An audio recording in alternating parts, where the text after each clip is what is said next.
Okay. Welcome to Helen and Leah's Smartboard introduction. This is an example of using a Smartboard in a world history classroom. How do you use Smartboards and what can you use them for? You can use them for almost anything. Showing movies, capturing class notes, accessing the internet, and PowerPoint presentations, as we will describe. This is a slide from a PowerPoint presentation that we used in a world history classroom. We were discussing the expansion of Rome and specifically the Punic Wars. So in the previous example, we overlaid arrows to show the progression of the Punic Wars.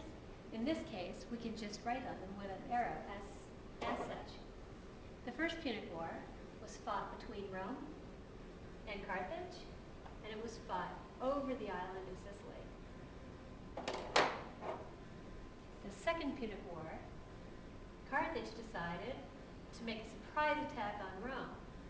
So they sailed around to Carthage Novo in what is now Spain and trekked up along the coast of Spain, over the Pyrenees, along the southern coast of France, and over the Alps, and down towards Rome. The unusual thing about this battle is that Hannibal, who was the head of the Carthaginian army, decided to employ a new and unusual weapon in his army, and it was elephants. They started out with 37 elephants and ended up with 0. Elephants don't do well in the Alps. He lost most of his elephants in the Alps. The Third Punic War, Rome decided to finish him off once and for all, went straight into Carthage and beat them, and that was the Third Punic War. Okay, here we have our next slide about the Colosseum, and I'm first going to show you how I was able to use the appear function on PowerPoint. So just by touching the screen, each of my text pieces can come up. This is a great feature to have with students because they can get overwhelmed with a huge piece of information at once. So with this slide, I wanted to show the unique qualities of the Colosseum.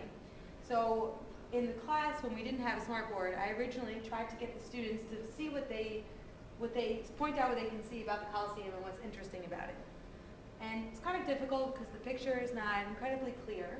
So if I had a whiteboard, a Smartboard, what I would have done is I would have circled this area, which I wanted them to focus on, and said, what's interesting about what's in this circle? And I would try to mark off these walls that are on here and show how there's hallways and it's almost like a maze underneath. And I would tell them that that's where the gladiators and the animals started. And there were elevator contraptions and trap doors where they would pop up. And then I would also point out in a different color that here is where the arena floor would have been. And it would have come all the way over all this so you couldn't see this maze.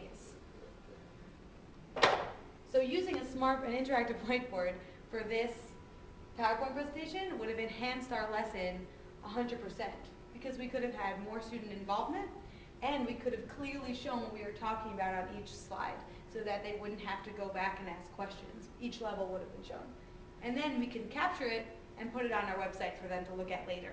Or if students were absent, they can see what we talked about in class.